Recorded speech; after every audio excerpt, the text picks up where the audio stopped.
Hi guys, good morning. This is Sarfaraz Khan और आपका हमारे इस यूट्यूब चैनल ग्रो इंग्लिश में स्वागत है। थंबनेल क्लिक करने के लिए बहुत बहुत शुक्रिया। चूंकि आपने हमारे लिए एक फेवर किया है तो इसके जवाब में मैं इस वीडियो के जरिए आपको कुछ देने जा रहा हूं।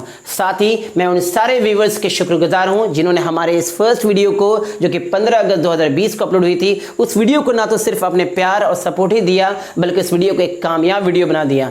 आज मैं एक ट्यूटोरियल वीडियो लेकर आया हूं, लेकिन उससे पहले मेरी आपसे गुजारिश है कि वीडियो को बिना स्किप किए हुए एंड तक देखें ताकि आपको वीडियो से रिलेटेड कुछ इंपॉर्टेंट टॉपिक आपसे छूट ना जाए। और साथ ही अगर आप इस चैनल पर नए हैं तो वीडियो को लाइक, शेयर और सब्सक्राइब करना ना भूलें और साथ ही बेल आइकन प्रेस कर दें ताकि आपको हमारे आने वाले वीडियोस की नोटिफिकेशंस आपको मिलती रहें। आज के इस वीडियो सेशन में हम लोग इन सारे पॉइंट्स को कवर करेंगे। सबसे पहला point, what is English? English क्या है? Second one, what is language? भाषा किसे कहते हैं? Third one, what are the types of language? भाषा कितने तरह के होते हैं? What are the advantages of learning English? English सीखने के क्या फायदे हैं? Why is English important? English इतना खास या इतना महत्वपूर्ण क्यों है? And what are those 6 reasons that describe why learning English is important? वो 6 कारण क्या हैं जिससे ये पता चले कि इंग्लिश सीखना इतनी महत्वपूर्ण क्यों है।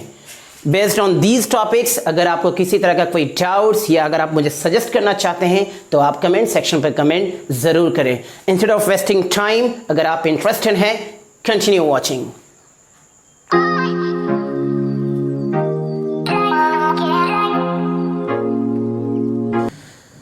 आपका हमारे इस YouTube चैनल ग्रो इंग्लिश में फिर से स्वागत है। आज का हमारा सबसे पहला टॉपिक है व्हाट इज इंग्लिश, यानी इंग्लिश किसे कहते हैं, इंग्लिश क्या है। सही मायने पर अगर देखा जाए तो यह सबसे बेहतरीन सवाल है कि व्हाट इज इंग्लिश।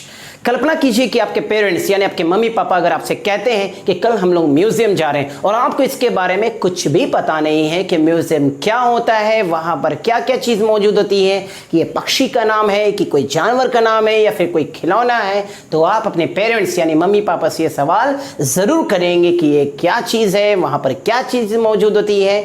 ठीक उसी तरह से अगर आप इंग्लिश को डिटेल से समझना चाहते हैं तो आपके जहन में सबसे पहली सवाल ये जरूर आनी चाहिए कि इंग्लिश कहते किसे हैं, यानी व्हाट इज इंग्लिश। तो इंग्लिश क्या है?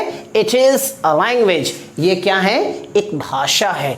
ठीक उसी तरह से जिस तरह से कन्नड़, तमिल, उर्दू, पंजाबी, भोजपुरी, मराठी, गुजराती, ये सभी क्या है? ये सब भाषाएं हैं। ठीक उसी तरह से इंग्लिश भी क्या है?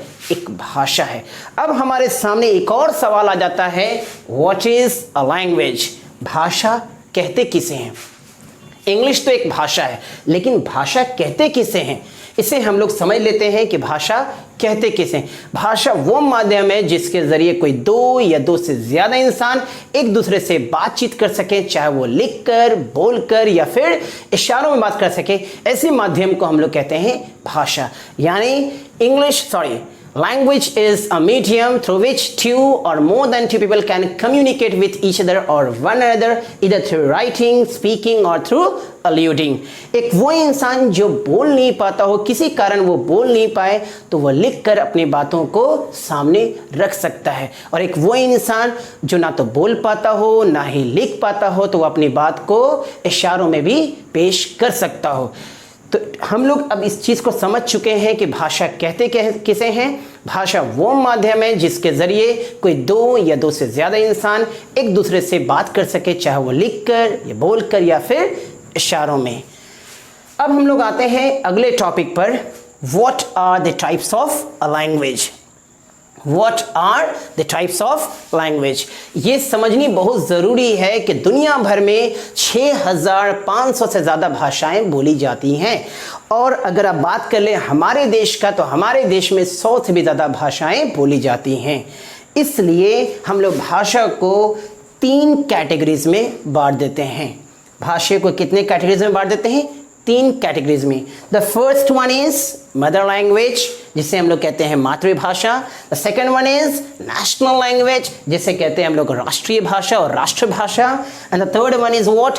इंटरनेशनल लैंग्वेज, यानी इसे कहते हैं हम लोग अंतर्राष्ट्रीय भाषा। इसे हम लोग कैसे प्रोनाउंस करेंगे? इसे हम लोग प्रोनाउंस कैसे करेंगे? इंटरनेशनल, मतलब अंतर्राष्ट्रीय भाषा। अब हम लोग सीखेंगे व्हाट इज मदर लैंग्वेज, मातृभाषा किसे कहते हैं। The language which is spoken throughout the particular state of a particular country is known as mother language। वो भाषा जो किसी देश के किसी राज्य भर में बोली जाए उसे हम लोग कहते हैं मातृभाषा। The language which is spoken throughout the particular state of a particular country is known as mother language। वैसी भाषा जो किसी देश के राज्य भर में बोली जाए वैसे भाषा को हम लोग कहते हैं मातृभाषा। फॉर एग्जाम्पल भोजपुरी, बंगाली, गुजराती, कन्नड़, तमिल, तेलुगु, पंजाबी और कई सारे भाषाएं, ये सभी क्या है, मातृभाषाएं हैं।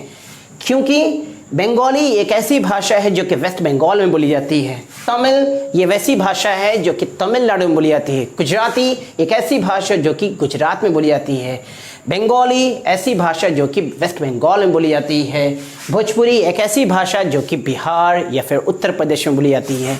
हर देश के अपने राज्य होते हैं और हर राज्य के अपने भाषा होते हैं, उस भाषा को हम लोग कहते हैं मदर लैंग्वेज। हमारे देश में 28 राज्य हैं और 8 यूनियन टेरिटरी हैं, तो हर स्टेट के और हर यूनियन टेरिटरी के अपने भाषाएं होते हैं, वैसे भाषा को हम लोग कहते हैं मदर लैंग्वेज। तो व्हाट इज मदर लैंग्वेज, ये वो भाषा होती हैं जो किसी देश के राज्य भर में बोली जाए वैसे भाषा को हम लोग कहते हैं मदर लैंग्वेज। अगर आप अपने इस देश यानी भारत देश के पूर्वी हिस्सों में चले जाते हैं तो हम लोगों को बंगाली, असामीज़, मणिपुरी सुनने को मिलता है और भी कई सारी भाषाएं सुनने को मिलते हैं। और अगर हम अपने देश के उत्तरी हिस्सों में चले जाएं तो हमें उर्दू, पंजाबी, मैथिली, मगही, भोजपुरी ये सब सुनने को मिलते हैं। और अगर अपने इस देश के पश्चिमी हिस्से में चले जाएं तो हम लोग राजस्थानी, गुजराती, कोंकणी और मराठी जैसे भाषाएं को सुनने को मिलते हैं। और अगर आप देखा जाए तो अगर अपने देश के दक्षिणी हिस्से में चले जाएं तो हमें तमिल, तेलुगु, मलयालम, कन्नड़ जैसी भाषाएं सुनने को मिलते हैं। अब हम लोग ये समझ चुके हैं कि मदर लैंग्वेज किसे कहते हैं। ये वो भाषा होती है जो किसी देश के राज्य भर में बोली जाए वैसे भाषा को हम लोग कहते हैं मदर लैंग्वेज। अब हम लोग चलते हैं नेशनल लैंग्वेज में। What is national language, national language किसे कहते हैं, वैसी भाषा जो किसी एक स्टेट में यानी एक राज्य भर में नहीं बोली जाए बल्कि देश के सारे राज्यों में बोली जाए वैसे भाषा को हम लोग कहते हैं national language. In English a language which is not only spoken in one state but also spoken throughout the countries states is known as national language. हर देश का अपना राष्ट्रीय भाषा होता है। अगर आप बात करें Afghanistan, Nepal, Myanmar, Sri Lanka, Pakistan, Egypt, south Africa, Australia, Russia, सबकी अपने अपने राष्ट्रीय भाषाएं हैं। ठीक उसी तरह से हमारे देश की भी राष्ट्रीय भाषा है जो कि है हिंदी। हिंदी हमारा राष्ट्रीय भाषा है। क्यों? क्योंकि ये वो भाषा है जो सिर्फ किसी एक राज्य में नहीं बल्कि देश के लगभग सारे राज्यों में बोली जाती है। अगर आप बात करें महाराष्ट्र, झारखंड, बिहार, वेस्ट बंगाल, पंजाब, राजस्थान, इन सारे राज्यों में हिंदी बोली जाती है। इस वजह से इस भाषा को हम लोग राष्ट्रीय भाषा कहते हैं। तो अब हम लोग ये समझ में आ गया कि राष्ट्रीय भाषा किसे कहते हैं, वो भाषा जो सिर्फ किसी एक राज्य में नहीं बोली जाए बल्कि देश के सारे राज्यों में बोली जाए वैसे भाषा को हम लोग कहते हैं राष्ट्रीय भाषा। अब हम लोग चलते हैं अगले लैंग्वेज पर जिसको कहते हैं हम लोग international language. What is international language यानी अंतर्राष्ट्रीय भाषा किसे कहते हैं, इसे हम लोग इंग्लिश में समझ लेते हैं। What is international language, a language which is not only spoken in one country but also spoken throughout the world's countries is known as international language. यानी वैसी भाषा जो सिर्फ किसी एक देश में नहीं बोली जाए बल्कि दुनिया के लगभग सारे देशों में बोली जाए वैसे भाषा को हम लोग कहते हैं इंटरनेशनल लैंग्वेज। अब आप तो बेहतर से समझ चुके होंगे कि वो कौन सी भाषा है जो दुनिया के लगभग हर देशों में बोली जाती है। हिंदी, भोजपुरी, कन्नड़, तमिल ये दुनिया के हर देशों में बोली नहीं जाती हैं। वो कौन सी भाषा है जो दुनिया के लगभग सारे देशों में लगभग सारे देशों में बोली जाए वैसे भाषा को हम लोग कहते हैं इंटरनेशनल लैंग्वेज। तो ये वो कौन सी भाषा है जो कि दुनिया के लगभग सारे देशों में बोली जाए। English is an international language. English एक अंतर्राष्ट्रीय भाषा है। क्यों? क्योंकि ये वो भाषा है जो सिर्फ हमारे देश में नहीं बल्कि दुनिया के लगभग सारे देशों में बोली जाती है। America, Russia, Egypt, then many countries like Iraq, UAE and all the states, सारे states में इंग्लिश बोली जाती है। तो ऐसे भाषा को हम लोग कहते हैं इंटरनेशनल लैंग्वेज। इंग्लिश सिर्फ हमारे देश के लिए इंटरनेशनल नहीं है। इंग्लिश को सिर्फ हम अंतर्राष्ट्रीय भाषा नहीं कहते हैं। ये श्रीलंका के लिए, बांग्लादेश के लिए, पाकिस्तान के लिए, म्यांमार के लिए, देन आप साउथ अफ्रीका चले जाए उस देश के लिए, या फिर आप इजिप्ट चले जाए, हर देश के लिए इंग्लिश इंटरनेशनल है। अब हम लोग इंग्लिश को थोड़ा बेहतर से समझ लेते हैं कि इंग्लिश क्या है। इंग्लिश खास करके इंग्लैंड के लोगों की भाषा है, लेकिन आज इंग्लिश कई सारे देशों की मुख्य भाषा बन चुकी है, जैसे the United kingdom, the United states of America, Canada, Australia, New Zealand और आयरलैंड, और 50 से ऐसे ज़्यादा देश जहां इंग्लिश उनकी मुख्य भाषा बन चुकी है। एक बहुत खास इंटरेस्टिंग बात मैं आपसे कहना चाह रहा हूं कि 2017 तक इंग्लिश यूएसए की ऑफिशियल लैंग्वेज नहीं थी, जबकि यूएस स्टेट्स की इंग्लिश ऑफिशियल लैंग्वेज थी।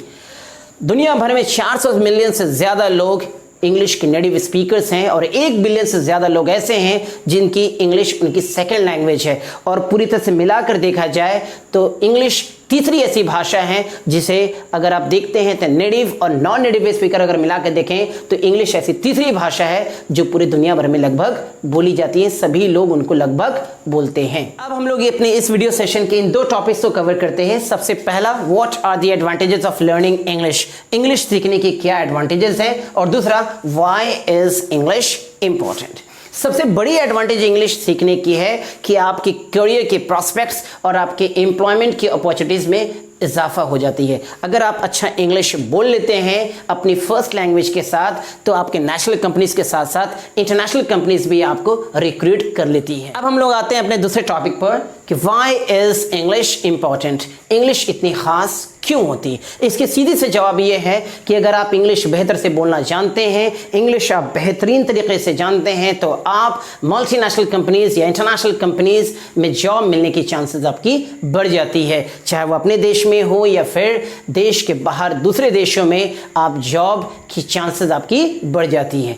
इंग्लिश सिर्फ आपकी पर्सनालिटी को नहीं बेहतर करता है, बल्कि आपकी कम्युनिकेशन स्किल को भी बेहतर कर देता है, डेवलप कर देता है। इस वीडियो सेशन का हमारा आखिरी टॉपिक है कि वो 6 ऐसे रीज़न क्या हैं जिससे हमें ये पता चलता है कि इंग्लिश सीखना इतनी इंपॉर्टेंट क्यों है। तो ये वो 6 रीज़न है, ये वो 6 कारण हैं जिससे हमें ये पता चलता है कि इंग्लिश सीखना इतनी इंपॉर्टेंट क्यों है। सबसे पहला, English gives you access to the knowledge of the world. दूसरा, English gives you more opportunities to study in the best school in the world. तीसरा, you can travel anywhere in the world easily with English. और चौथा, English will open up better job opportunities for you.